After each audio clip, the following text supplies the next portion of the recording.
नमस्कार, मी ऋतुजा. न्यूज अनकटच्या कृषी अपडेट्स मध्ये आपलं स्वागत. पाहुयात कृषी क्षेत्रातील महत्त्वाच्या घडामोडी.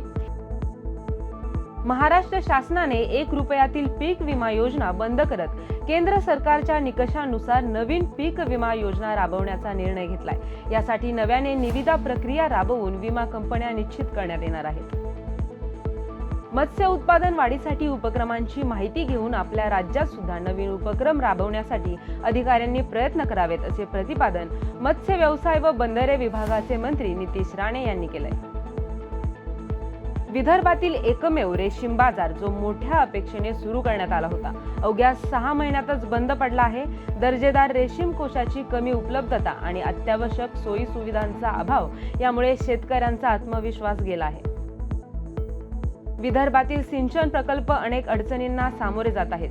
केंद्रीय वन मंत्रालयाने पर्यावरणीय मंजुरीच्या प्रक्रियेत अडथळे निर्माण केल्यामुळे केवळ 36% प्रकल्प पूर्ण होऊ शकले आहेत.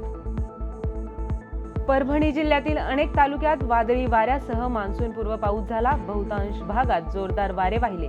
केळीची झाडे मोडून पडली. आंबा बागांमध्ये मोठ्या प्रमाणावर फळगळ झाली. संत्रा, मोसंबी आदी फळपिकांचे मोठे नुकसान झाले. काही दिवस दबावात असलेल्या केळी दरात मागील काही दिवसात 1 क्विंटल मागे 200 ते 300 रुपयांची सुधारणा झाली आहे. जिल्ह्यात केळी दर 1200 ते 1800 रुपये प्रति क्विंटल असे आहेत, तर सरासरी दर पातळी देखील 1500 रुपयांवर आहे.